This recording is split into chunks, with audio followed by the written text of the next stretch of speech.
Hi, I'm Wanda from Alanda Craft, and today I'm going to show you how to make these super cute fabric baskets. So let's get on and show you how to do it.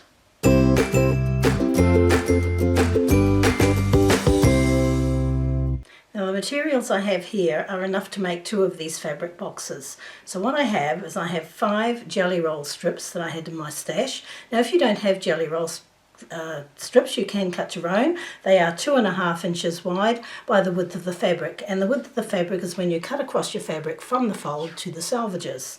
Now I also have 2 pieces of lining, and these are 10.5 inches across, and they're 20 inches long.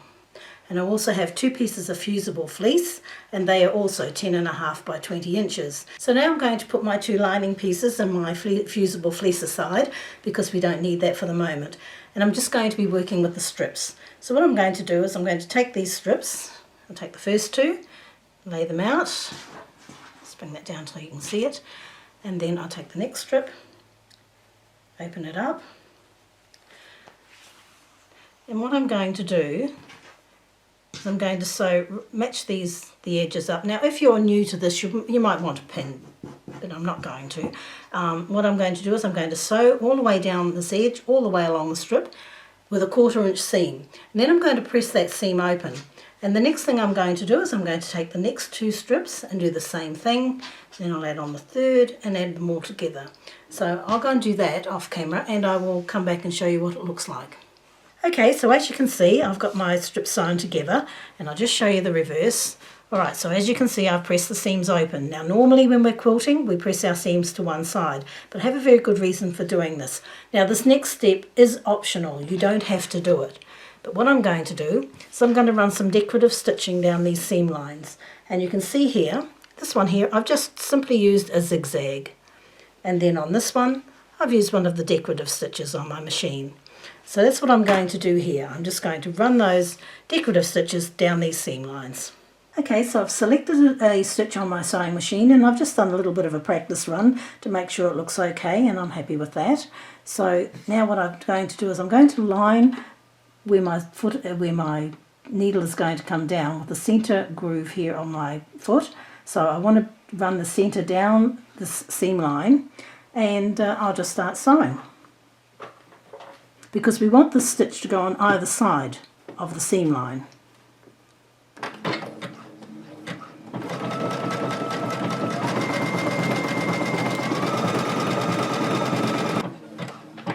So you can see what it's doing there. Now the same applies if you're just doing a zigzag. You want the needle to go into the centre. Okay, so as you can see, I've done my decorative stitching down each of these seams, and my piece measures 10.5 inches, and that's what yours should measure if you've done nice 1/4 inch seams. Now what we need to do is we need to trim off the salvages, and I'm just lining up the ruler lines on the seams here so that it's nice and straight, because often your outside edges are wonky, so I'm not going to use that. I'm going to use my nice straight seam lines. Alright, so I'm just going to trim that. We only need to do one edge because now we want to measure this out and cut it at 20 inches. So let's have a look. I'll turn that around because I've got my mat the other way. Alright, so we're there. The edge. Right.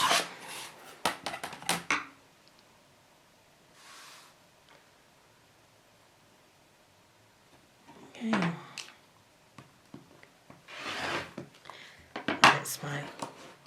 That's one piece, all done, 10.5 by 20, and we'll get another piece out of this as well. So I'll just bring my piece over here, and this is why we don't have to trim the other end, because our piece is going to be long enough to compensate for that. Alright, 20 inches.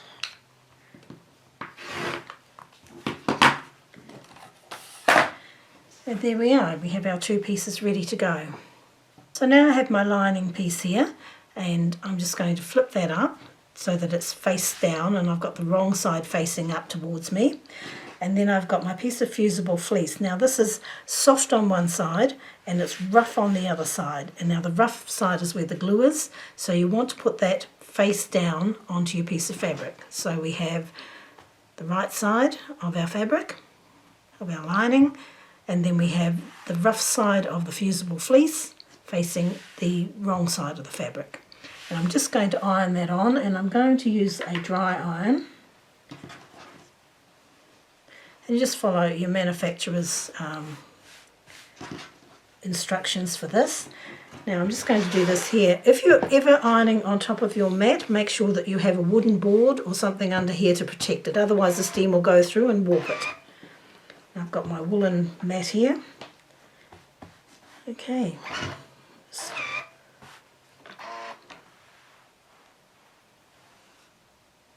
You just want to hold it because you need to melt those little glue beads that are in the on the fusible fleece. They need to melt so they adhere to the fabric.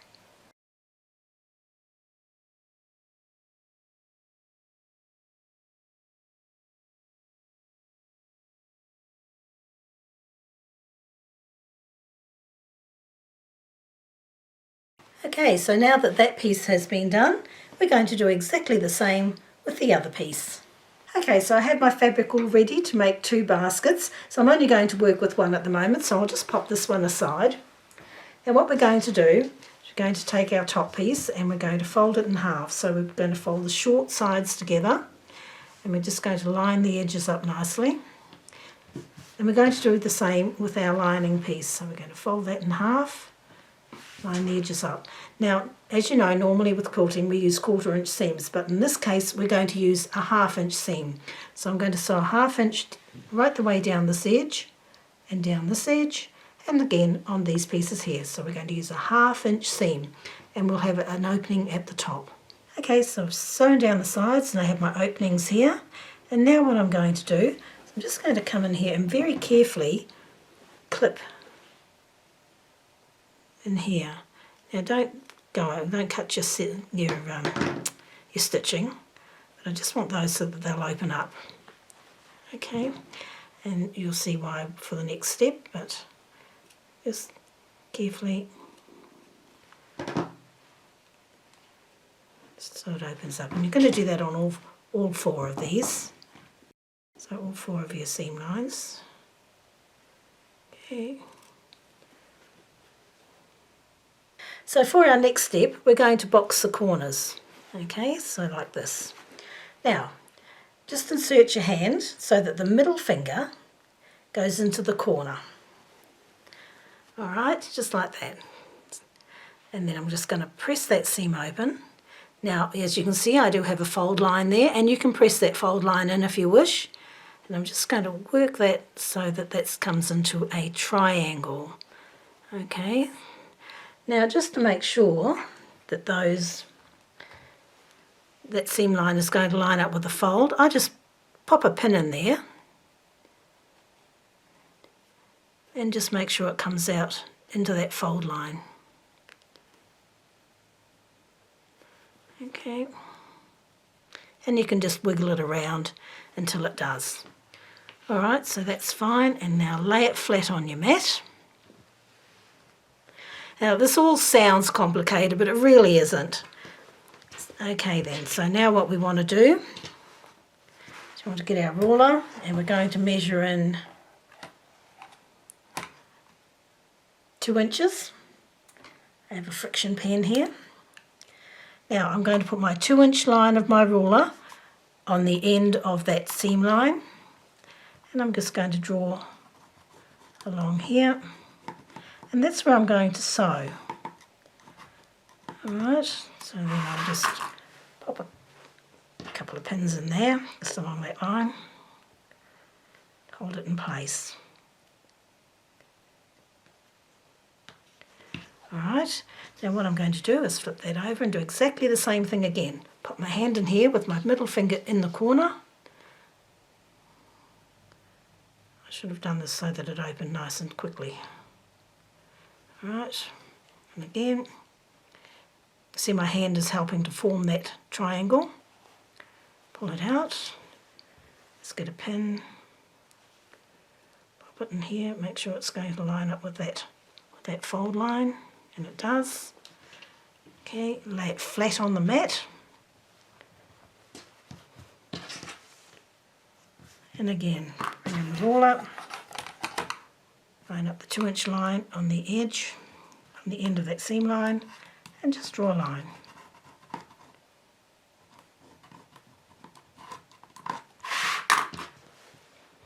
Pop in a couple of pins. I'm going to do that on the other piece as well. Okay, so it'll just be exactly the same sort of thing. Pop your hand in, open that, just make sure that the seam line and the fold line meet, and draw my lines. And then what I'm going to do now is I'm just going to go and I'm going to sew across here on all 4 sides. And we'll use a back stitch. Just make sure you do a little back stitch at each end. Alright, so as you can see, I've sewn the corners on both these pieces, and now I'm just going to trim the seam back, and I'm going to trim it back to 1/4 inch. Alright, so if you get your ruler and you've got your 1/4 inch line on the ruler, just lay that along the seam line, and that'll leave you with 1/4 inch when you cut off. Okay, so slice through there, flip it over and do the same thing again. Okay, because you've still got your line ruled there. Okay, place the 1/4 inch line along the line that you drew, and just chop that off. Okay.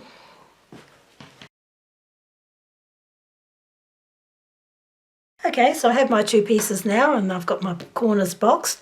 I'm just going to stand this one up. This is the lining piece. Stand it up here. And I'm going to take the front piece and turn it through so that it's got the right side facing. Okay, just push your corners out. Okay. Right, so now what I'm going to do is I'm going to take the front piece and place it inside the lining piece. Now I'm going to match up my seams on my side seams. Okay, and I'm just going to pop a pin in there. You'll want to pin around here when you do this. Okay, and then I'm going to do the same on the other side. So I have my other side seam. Just press it open with my finger. Okay, just match that there so that the edges are even. Pop a pin in there. Okay, so now I'm going to give it a bit of a shake and just pull it taut, not tight. And what I'm going to do is I'm going to pop a pin a couple of inches from this end, and I'll leave a gap of about 3 to 4 inches so that we can turn this through. Okay, so now what I'll do is, as I say, we're going to use a 1/2 inch seam here. I'll do a back stitch and I'm going to sew around. Probably put a pin in the back here too, just to keep it all in place. Really doesn't matter using a lot of pins. It's quite helpful when you're doing this sort of thing. Okay, so what I'll do, I'll back stitch here, sew all the way around, and back stitch here. And that'll leave us this nice little gap to turn everything through. Alright, so I've sewn all the way around and I have my gap here, and now I'm going to turn the basket through.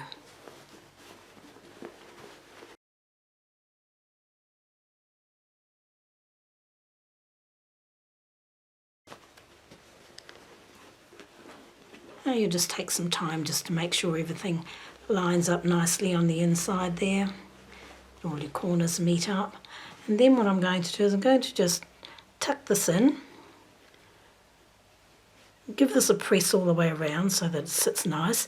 And what I'll do then is I'll sew around it with about 1/4 inch seam, as you can see on this one here.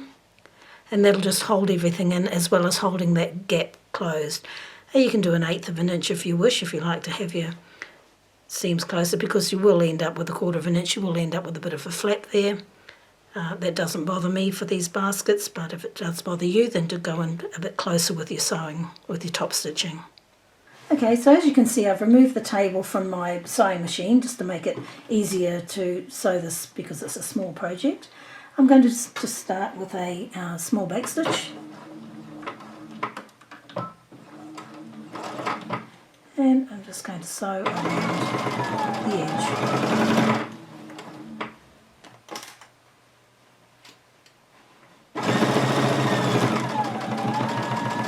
Okay, so I've sewn it all together, and you can just turn down the edge, and then there you go. There's your fabric basket. Now the beauty of these is that they're fully reversible, so if you get tired of looking at it one way, you can just turn it through. Just turn it through like that, and turn over the edge, and you can have it that way. So there you have your fabric basket. Quick and easy project to do, and you can make heaps of them for gifts. So if you've enjoyed this tutorial, give us a thumbs up and subscribe to our channel. And if you want to see the full step-by-step written instructions, head on over to our website, and there'll be a link to the website in the description below.